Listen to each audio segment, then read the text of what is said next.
Assalamualaikum warahmatullahi wabarakatuh. Hai sahabat umat Indo selebritas, jumpa lagi di channel yang sama. Kali ini kita akan membahas sejarah berdirinya kerajaan pertama di Asia, dan sejarah kerajaan Islam pertama di Aceh. Menurut sejarah Aceh sebelum abad ke-13 sudah ada kerajaan-kerajaan yang berkembang sangat gemilang dan dikenal negeri yang amat kaya dan makmur. Pada zaman itu Kesultanan Aceh telah menjalin hubungan dengan kerajaan-kerajaan barat termasuk Inggris, Ottoman dan Belanda. Kerajaan Aceh berkembang sebagai kerajaan Islam dan mengalami kejayaan pada masa pemerintahan Sultan Iskandar Muda. Perkembangan pesat yang dicapai kerajaan Aceh tidak lepas dari letak kerajaannya yang strategis, yaitu di Pulau Sumatera bagian utara dan dekat jalur pelayaran perdagangan internasional pada masa itu. Sebagai kerajaan Islam dan mengalami kejayaan pada masa pemerintahan Sultan Iskandar Muda. Perkembangan pesat yang dicapai kerajaan SH tidak lepas dari letak kerajaannya yang strategis, yaitu di Pulau Sumatera bagian utara dan dekat jalur pelayaran perdagangan internasional pada masa itu. Ramainya aktivitas pelayaran perdagangan melalui bandar perdagangan kerajaan Aceh mempengaruhi perkembangan kehidupan kerajaan Aceh dalam segala bidang seperti politik, ekonomi, sosial, budaya. Berdasarkan Bustanus Salatin 1637 Masehi karangan Narudin Ar-Raniri yang berisi silsilah Sultan Kerajaan Aceh, dan berita Eropa, kerajaan Aceh telah berhasil membebaskan diri dari kerajaan Pedir. Raja yang pernah memerintah di kerajaan Aceh. Sultan Ali Mugayat Shah adalah raja kerajaan Aceh yang pertama, yang memerintah tahun-tahun 1514 sampai tahun 1528 Masehi. Di bawah kekuasaannya kerajaan Aceh melakukan perluasan kekuasaan wilayah ke beberapa daerah antara lain daerah Daya dan Pasai. Bahkan melakukan serangan terhadap bangsa Portugis di Malaka dan juga menyerang kerajaan Aru.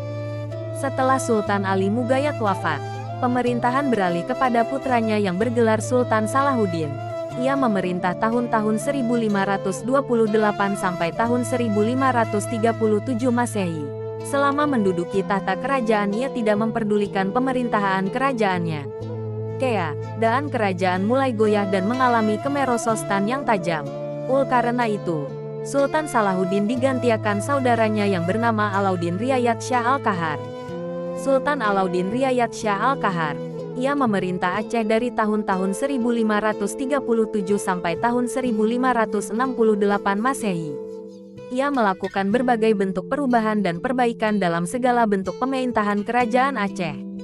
Pada masa pemerintahannya, kerajaan Aceh melakukan perluasan wilayah kekuasaannya seperti melakukan serangan terhadap kerajaan Malaka tetapi gagal. Daerah kerajaan Aru berhasil diduduki. Pada masa pemerintahannya, kerajaan Aceh mengalami masa suram. Pemberontakan dan perebutan kekuasaan sering terjadi. Sultan Iskandar Muda memerintah kerajaan Aceh tahun 1607-1636 Masehi. Di bawah pemerintahannya, kerajaan Aceh mengalami kejayaan. Kerajaan Aceh tumbuh menjadi kerajaan besar ADN berkuasa atas perdagangan Islam. Bahkan menjadi bandar transito yang dapat menghubungkan degen pedagang Islam di dunia barat. Untuk mencapai kebesaran kerajaan Sultan Iskandar Muda meneruskan perjuangan Aceh degen menyerang Portugis dan kerajaan Johor di Semenanjung Malaya. Tujuannya adalah menguasai jalur perdagangan di Selat Malaka dan menguasai daerah penghasil lada. Sultan Iskandar Muda juga menolak permintaan Inggris dan Belanda untuk membeli lada di pesisir Sumatera bagian barat.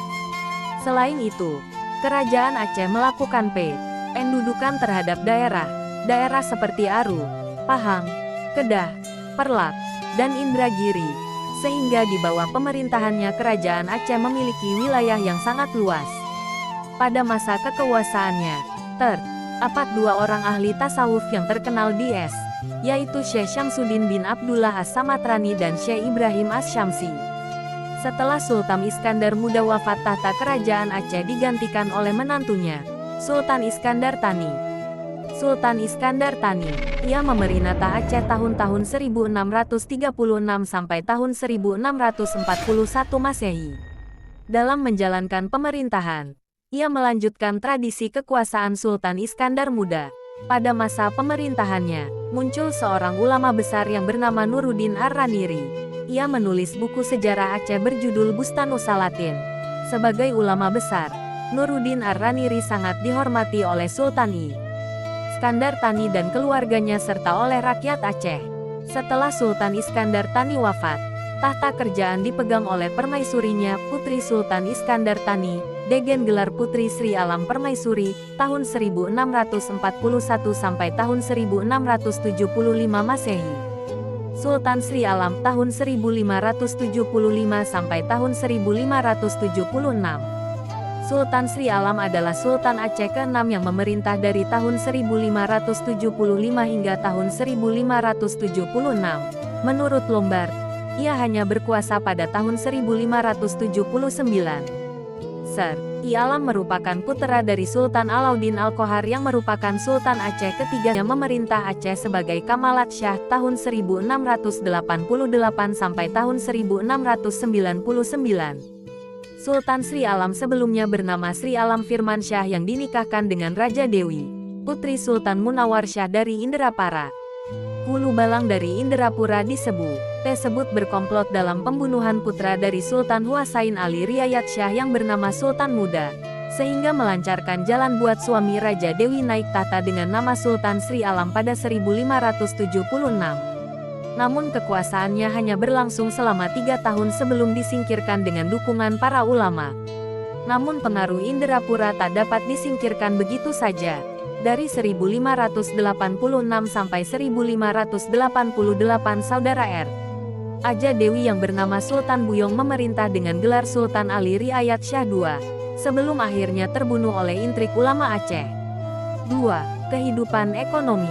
Dalam kejayaannya, perekonomian kerajaan Aceh berkembang pesat. Daerahnya yang subur banyak menghasilkan lada. Kekuasaan Aceh atas daerah pantai timur dan barat Sumatera menambah jumlah ekspor ladanya. Penguasaan Aceh atas beberapa daerah di Semenanjung Malaka menyebabkan bertambahnya badan ekspor penting timah dan lada. Aceh dapat berkuasa atas Selat Malaka yang merupakan jalan dagang internasional.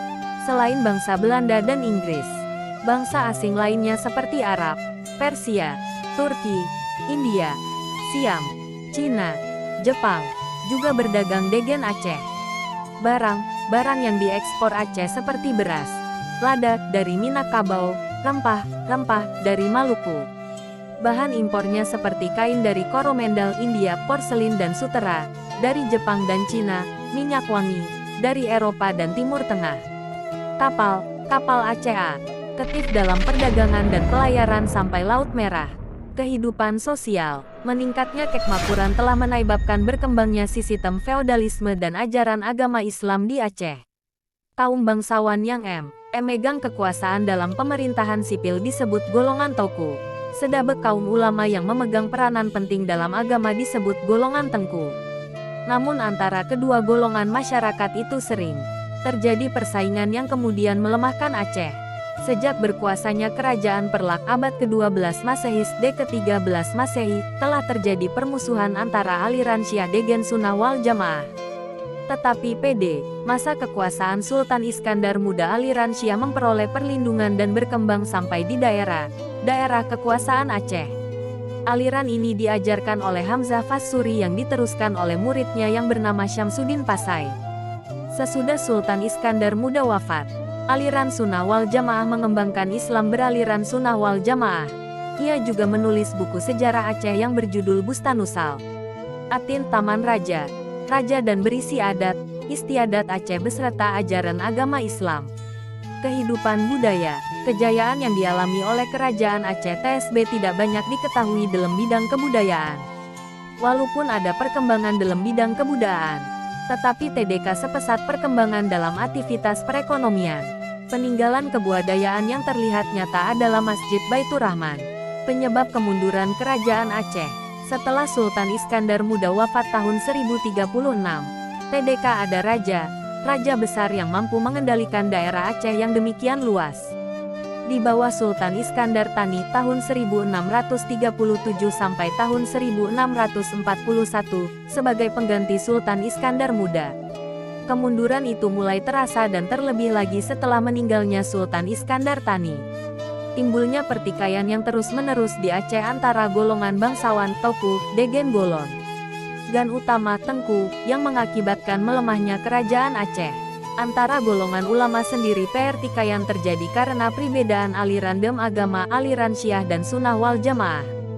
Daerah kekuasaannya banyak yang melepaskan diri seperti Johor, Pahang, Perlak, Minangkabau, dan Siak. Negara itu menjadikan daerahnya sebagai negara merdeka kembali. Kadang dibantu bangsa asing yang menginginkan keuntungan perdagangan yang lebih besar. Kerajaan Aceh yang berkuasa selama kurang lebih 4 abad, akhirnya runtuh karena dikuasai oleh Belanda awal abad ke-20.